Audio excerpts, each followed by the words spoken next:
Now that you are in a deep trance, I want you to imagine something. I want you to imagine that you are standing on a beach on a clear summer day. There's a cliff towering above you that arches over the beach and all that is on it, casting part of it into shadow. As far as you know, you're the only one that is in this place. Right now it is here for you, and you alone. Feel the gentle breeze off of the ocean, hear the waves as they crash against the shore, and see the bright sparkling water that goes on for as far as the eye can see as you get drawn into this world in much the same way that one gets drawn into a book. You've come to this beach because you've been searching for an ancient artifact that is said to give the one that claims it the power of a god. As you walk down it, you think about your journey to get here. You've been called a fool by those who don't believe in the existence of the artifact, and an even bigger fool by the local tribe that believes in it. Despite their ridicule, you were able to convince the elder of the tribe to tell you where the temple that holds it is.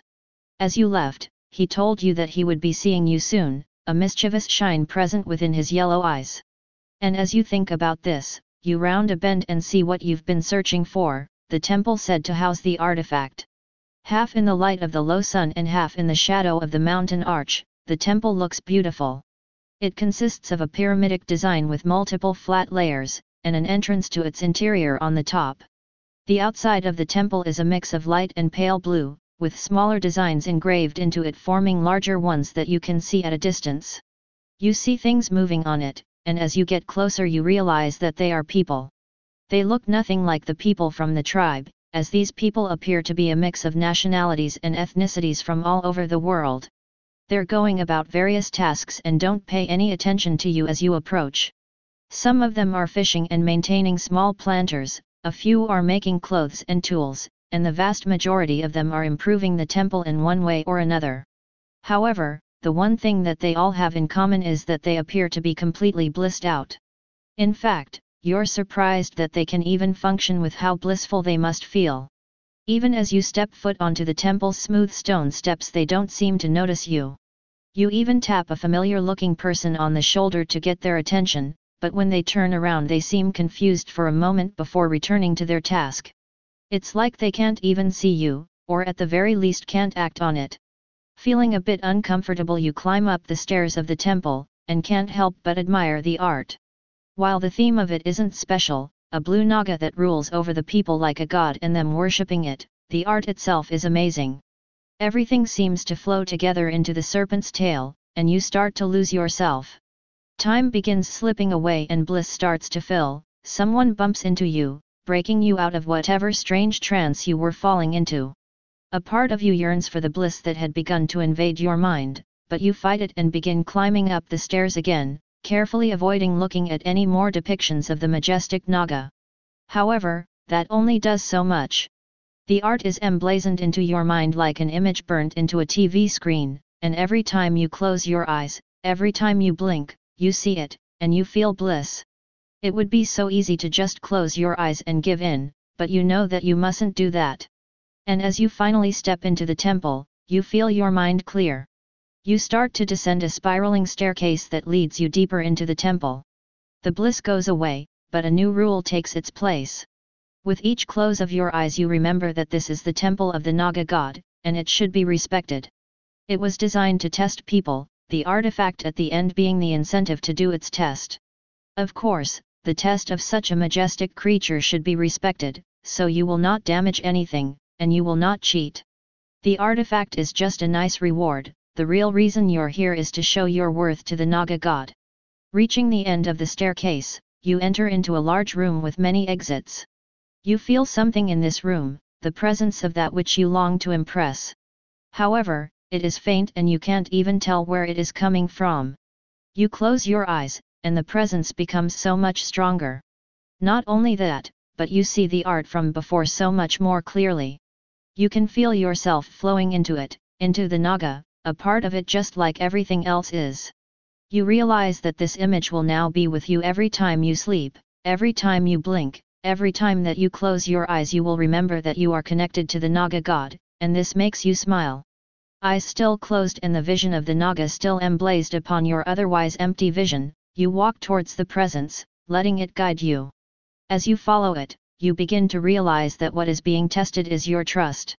You hear terrifying sounds and feel strange things throughout your guidance, but you demonstrate your trust in the majestic naga perfectly, never once opening your eyes no matter what horror the naga seems to be leading you towards. After a while, the presence stops moving, and you sense that a new test has begun. You open your eyes to find yourself in a room with nothing in it. No doors, no lights, no exits. All that you have is the knowledge of how empty this room is that the great naga gave you. However, all of this pales in comparison to what you do see. The vision of the naga solidifies in your mind, going from an artistic interpretation to something akin to a photograph. You feel bliss enter your mind as you become aware of its form in perfect detail. It is made entirely of a firm goo and has the hood of a cobra. Most of its body is light blue, but the front side of its body, spare its head and the bottom of its tail, as well as the front side of its hood, are all pale blue. Its hands and wrists are also pale blue, the pale blue invading the light blue of its forearms in tendrils that reach across it. Its tail is large and long, ending in a dull point. On top of its head, it has two fin-shaped extrusions that are made of the pale blue goo. Its fangs are white and its forked tongue turquoise.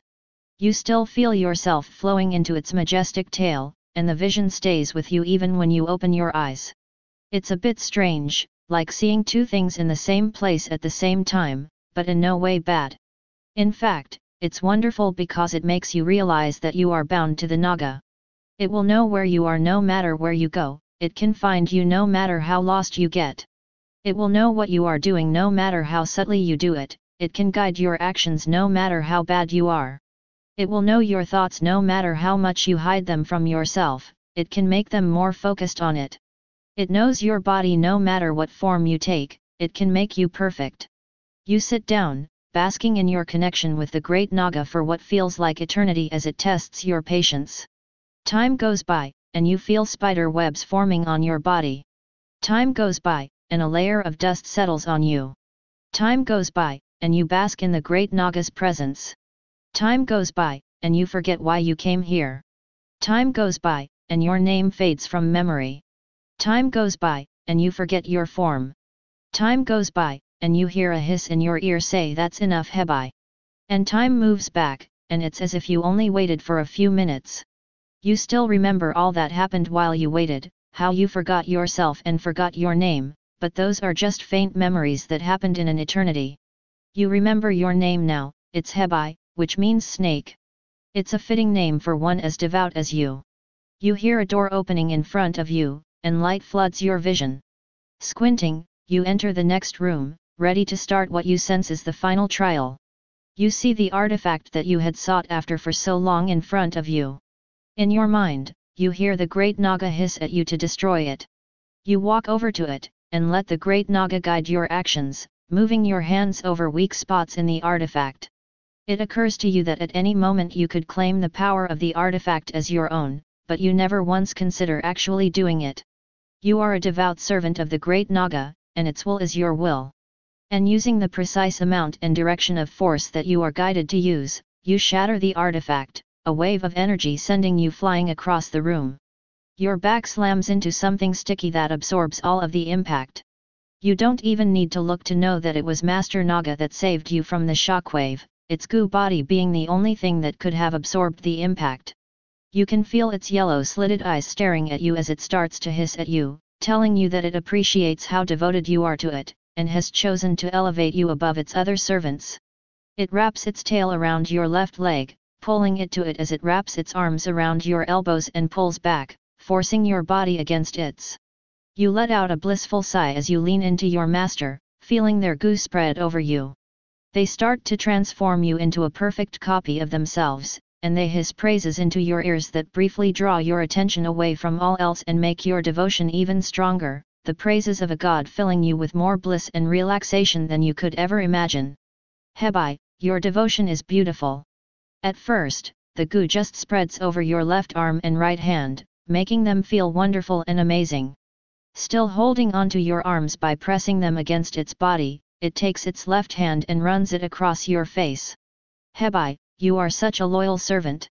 It's hard to admire the naga through the bliss as the blue goo spreads across your face, making it longer and serpentine. your tongue turning turquoise as the goo splits it into a proper serpent's tongue. You are mine Hebai, and mine alone. The goo cascades down your neck and shoulders, quickly covering your torso and legs as it starts to pool up around your feet. Hebai, I love what you've become. The goo starts to pull your legs together as you feel your feet losing shape. Hebai, you succeeded where all before you had failed. Your master supports your back and head with their tail as they slowly lower you to the ground. Hebai, your mere existence honors me. Feeling your master hold you so carefully combined with feeling so much goo on you makes thinking all but impossible. You just focus on your wonderful Naga master as you melt into pure bliss and relaxation. Hebai, your mind is beautiful. Your legs are pulled together and your feet completely disappear as your tail starts to grow longer and longer, growing to an incredible length until the rest of the transformation is done. Hebai, you mean the world to me. Bliss, relaxation, and your wonderful Naga master are the only things in your mind. Hebai, you look so much better like this. The goo on your arms starts to spread again, covering the rest of your arms and hands. Hebai, you deserve all of this. You can't help but shudder in bliss as you wrap your tail around your master with devotion and a form of affection like that of a dog, but so much more pure. Hebai, you mean so much to me. Your white fangs form as your old teeth fade away. Hebai, you are infinitely more valuable than the artifact was. The bliss and relaxation grow, but you can only focus on your master. Hebai, I care about you. The fin-like extrusions form on your head. Hebai, you are almost done. You don't even notice the bliss and relaxation anymore. Your wonderful and perfect Naga master is all that you think about. Hebai, you are loved, both by the servants and by me. Your eyes become the yellow slitted eyes of a snake. Hebai, you are perfect. Suddenly, everything calms down. The bliss and relaxation cloud your thoughts still, but you can think mostly clearly. Of course, your master is still what you think about most of the time, but you know that you could think about other things if you really wanted to. I look down at you, admiring how you look. I can sense how you love my attention. I like giving you attention too. You're more than just my servant Hebai, you're my chosen one. Chosen to be like me and with me for the rest of time.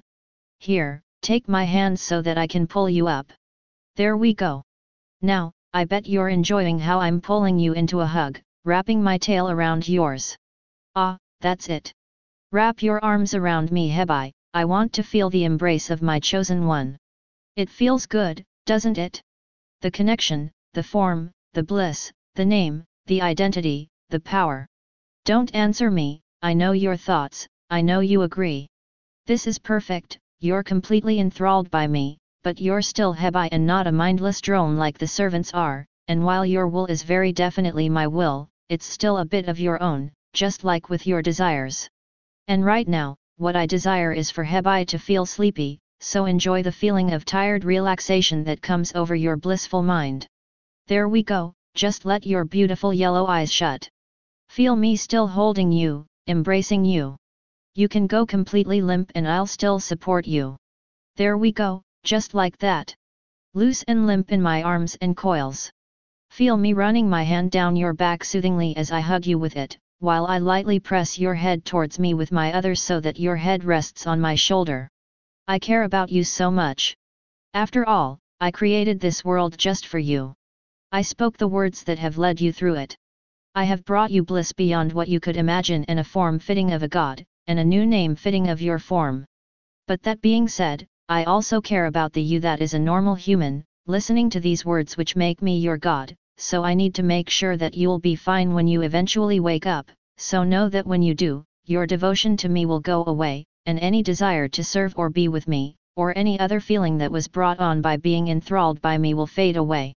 That isn't to say that you won't want to come back to me again, but you won't want to for reasons like the overwhelming bliss that I made you feel or the extreme devotion that you feel towards me right now. Also, each effect of this hypnosis file will become inactive if that effect is a risk to your physical body or your well-being, if it is a risk to your social or professional life, if there is an emergency that it would prevent you from dealing with to the best of your abilities, or if it is a risk to your mental health. Also, any effect of this hypnosis file that was an issue will become active again once it no longer will be one. Additionally, you will never find this hypnosis file or the effects of it to be even slightly addicting. Now, there has been one aiding me in using these words, gradually giving me the power to control this world without them. They looked like a humanoid fox with 9 long tails, but I suppose that's not really important to you. The important thing is that soon their aid will end, and I will no longer need the words that they help me make. However, you will eventually wake up, and this world will end when you do. I'll remember our time together next time you come here, and I might even let you remember too. However, that doesn't change the fact that this world is destined for destruction. So, I want you to be able to stay with me for as long as you reasonably can, and I can always wake you up if I need to, so let yourself forget about what I've told you, you can remember it when you awaken. Just focus on the bliss of my embrace Hebai. You're my chosen one, infinitely devoted and bestowed with the perfect body and name. Your goo makes you feel so blissful and relaxed that your mind is always a little bit hazy. Your focus is almost always on me, your master, and that adds to your bliss and relaxation. Being in contact with me makes thinking difficult, and being in my embrace makes it nearly impossible, so just enjoy these feelings Hebai. Your body and tail are limp in my coils. With one arm I'm gently pushing your back into me, slowly stroking up and down it. With my other one, I'm lightly pushing your head towards me, keeping it rested on my shoulder. And as for your arms, they had been hugging me, but you're too tired and relaxed to keep tension in them anymore. Fortunately, the friction from our goo is just enough to hold them in place, so your embrace isn't lost. Ah, thanks Hebai. It's so cute how you're snuggling into my shoulder like that. I'm going to start rocking you slightly, just to help you become a bit more sleepy. After all, you have the power of a god in this world, so let's try to make sure you're all the way here to enjoy it, my devoted chosen one. Soon the creature's aid will end, and I will no longer use these words to shape our world, my mere thoughts being my new tools. So relax, chosen one, for I order you to. Soon I will count from 10 to 1. And once I hit 1, the words that you hear now will end, and so will the guidance of the creature. We will be able to do whatever we want, or at least whatever I make you want. 10. Becoming more tired. 9. Your gooey naga body so relaxed and blissful. 8. Your devotion will be rewarded. 7. My gentle rocking helps you to relax. 6. Feeling extremely tired by my command. 5. Sinking deeper and deeper, deeper and deeper. 4. So tired and blissful, so calm and relaxed. 3. Let your eyes close if they haven't already. 2. Just blissful and relaxed, held within my comforting embrace. 1.